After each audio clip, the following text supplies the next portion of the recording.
Hey Nani Nani, my witches, wizards, and whatever multi-class is your preference to play. Welcome to my channel.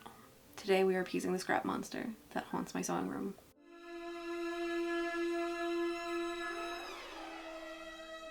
Hello and welcome to Bookhoarding by Bianca. I'm Bianca and this is my channel. Sometimes we talk about costumes, sometimes we talk about books. Today I'm talking about Halloween fun things. So I'm talking about sewing stuff today. Specifically, a cute little pumpkin DIY. Isn't that great? Don't you want to make pumpkins? Let's make pumpkins.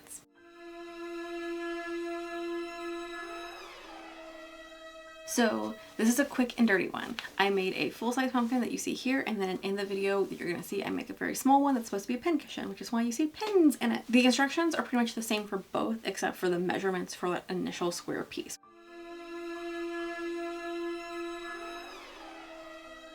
You will need a ruler and scraps and scissors, sewing things, etc. there, some stuffing, and any kind of decorative thread things that you might have around, or even pieces of like flowers that you might have. If you'd rather do more realistic looking leaves and you have some like ornamental flowers lying around and like you want to use that instead of cutting out a little scrap piece of green and embroidering it, you can do that too. I'd also suggest needles for hand sewing because you will want to hand sew the outside. Okay, I think we covered all the materials, so I think it's time to make it sew.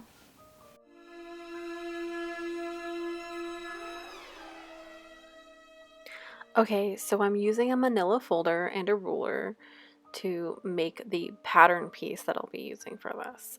For the bigger pumpkin that you'll see, I used a 4-inch square, and so this is a 2-inch square, and I'm gonna draw a 3-inch one as well, just because I wanted to get an idea of like maybe how big the difference would be. I ultimately decided to go with the 2-inch square for this one because I am looking to make one that is about the size of those tomato pin cushions, because tomato pin cushion and a little pumpkin pin cushion are actually quite similar. So I'm using scraps. This orange is from an old Dr. Aphra costume for my Star Wars fans, and I'm just cutting out a couple of squares. Depending on what your scraps are, you can either coordinate your squares or you can do every other or whatever you want. A little much more patchwork if you'd like. What I did was I tried to get these to be 4 squares, making one big square and having those 4 squares coordinate. So 1 gray on each, 1 black on each, 2 orange on each. And then having those line up when I sewed them together so that it would look kind of just like the side of the pumpkin was that color, if that makes sense. Anyway, so just cut out any scraps you have. I would say try not to use anything that's too stretchy. I definitely, like this gray has slight stretch in it, and I definitely did use that. But otherwise, you're good. It's a little scrap project. The cosplay fabric that I used on the other one that has a little bit of a texture to it doesn't have any stretch, and I'm probably not going to actually put pins in that side ever because it has like a kind of gummy powder on it, but you know, it's a scrap project and it's supposed to be fun. So I start by just sewing 2 squares together for each thing. I kind of had roughly laid out what the bigger squares would look like on the table. I just sew through, so 2 at a time. So pretty much because I'm doing a 2 orange, 2 different colors, I knew that if I just sewed an orange to a different color, this would work out. Because you could turn it around, shift it around, and I'm just making basic squares. Quilters in the house will probably have much more technical terms and much more knowledge on how to make this work, but I ironed these really quickly too, and now I am sewing the 2 to each other, so making a little 4 square. You can see me there in the background being like, no, what are you doing? Why would you line it up that way? And then finally realizing like, okay, I should do it this way. Cool. And I just sewed them in like a long thread and cut them apart. I also didn't like cut the threads really deep on this because they're just gonna go on the inside. Okay, so then I cut a circle, and then I struggled to make sure that the other circle lined up. So I have the 2 square pieces that are made from 4 pieces each. And then I am just cutting them. So you can see that I have the gray lined up with the gray, the black is lined up with the black, the oranges are lined up so that when they're sewn together, it'll just be, the sides look the same, like a little kind of almost continuation. But you could totally just patchwork the whole thing and like shift it one over and like have it look very different. Anyway, so there they are. I'm going to sew now around the circle with the outside facing each other. I'm going to leave a very slight, like 1-inch hole. Don't forget to lock your stitches, which is to sew forward, backward, and forward when you start and end your line of stitching, because you'll really need that, because for the hole it might slowly come open, because I actually hand close mine. So here I've finished sewing. Look at that. It's a little circle. So now I'm going to get rid of my sewing machine, and then begins the slow and terrible process of turning this inside out. So I made mine, I think, less than 1 inch, the little opening. Learn from my mistake. Please make a slightly wider opening for this, because as small as this is, it still has a little bit of bulk because it's a bunch of fabric, and you will see that I'm like, why did I choose this? What have I done to deserve this? Why did I do this to myself? What did I have for breakfast? Did I have breakfast? Did I have enough coffee? Did I have too much coffee? Regretting a lot of my life choices right now as I just struggle. Don't be like me. Make it easy on yourself. Leave the hole a little bit bigger. Yeah. Okay, now we're going to break through. Okay, and then I just use this little sticky thingy to like push it all out. Yeah, it's the technical term. The little sticky thingy came in my polyfill thing. So now I'm just stuffing this with some polyfill. It's just the same stuff I use for my Bingo Bronson stuffies and other little plushy things. So I'm gonna fill that up, and then I'd say fill this up until it's like not bursting open, but like pretty nicely filled. Okay, so then I'm just gonna hand stitch this closed. So I hand stitch that opening closed, and I reinforced it, so I went back and forth a couple of times.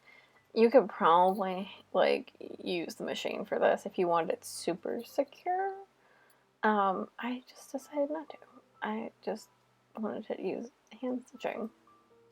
Not that it's any better, but like, you know, I liked the way that was gonna look. It's supposed to be rustic. A rustic pincushion. So you can see here the little thing. Now I'm going to load up my needle, and this is how you're going to make those little sides. So I just backstitch along all of the, and I pull as I go to kind of tighten the thread up and to tighten like those little ribs that we're going to see for the pumpkin. So I just go along initially those 4 lines for where the quilted pieces are sewn together, basically, the little squares. So I go along that. And again, I kind of pull as I go. I knot every time I get to the end, to like the middle of the other side, just for securing it and keeping it a little puffy. But yeah, if you pull it a little bit, you tighten it up, and it starts to get a little puffy. So then after I've done all 4 sides, I go in between. You'll see here, that's what I'm doing. So I'm doing the exact same thing. I'm just doing in between, and yeah, it's pretty easy. I think it starts to really come together after you've done this part, where it starts to feel like a pumpkin. Starts to look like a pumpkin. But yeah, so you just go middle now. So then you end up with 8 little sections. You could do more, you could do less, you could make them more uneven if you want. It's up to you. This is just how I decide to do mine. then when I'm done, I just literally cut out 2 pieces of green fabric and sewed them on top. I did like a really basic stitch around the edges, and that's how I got my little pumpkin leaf thing, little stem part. And that's how you make the little pumpkin pincushion or decoration. Like, these can work as whatever for you. I think they're adorable, and they're a way to use up scraps, which is really honestly to appease Scrap Monster, because whew, I've bought too much new fabric recently. The Scrap Monster's unhappy, but you can see them there, stacking them on each other. So the top one is 2 inches for each square, and then the bottom one was 4 inches for each square. So that's the difference. A 3-inch one would go between, and yeah, it's a perfect little pin cushion. Let's pop some pins in there, and I'll probably be using the pumpkin one with my lace set.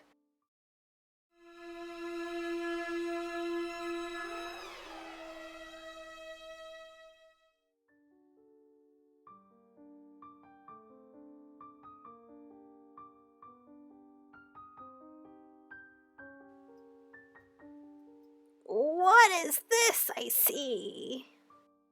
Wait, is it, dare I say it, a scrap project? Oh my goodness. It is. It's a scrap project. What is this feeling? Dare I say it, pride? No, never. Just pessimism. With a touch of joy. Don't tell her I said that. But I am very pleased with this scrap project. Oh goodness. It's truly a season of giving. Halloween. Now don't forget to like, subscribe, to continue to watch my suffering. Thank you to my patrons at the Lizzie Bennett tier and above. Don't forget to check out my links in the description for my Patreon and my coffee if you cannot commit to a monthly subscription. Thank you. These are so squishy. It's all so squishy. This one is danger squish. Danger squish. Squishy. Safe squish. Danger squish. Safe squish. Danger squish. Today we are appeasing Scrap Monster by making a scrap project that we will leave at his shrine that is not yet built. Should I build him a shrine? Anyway,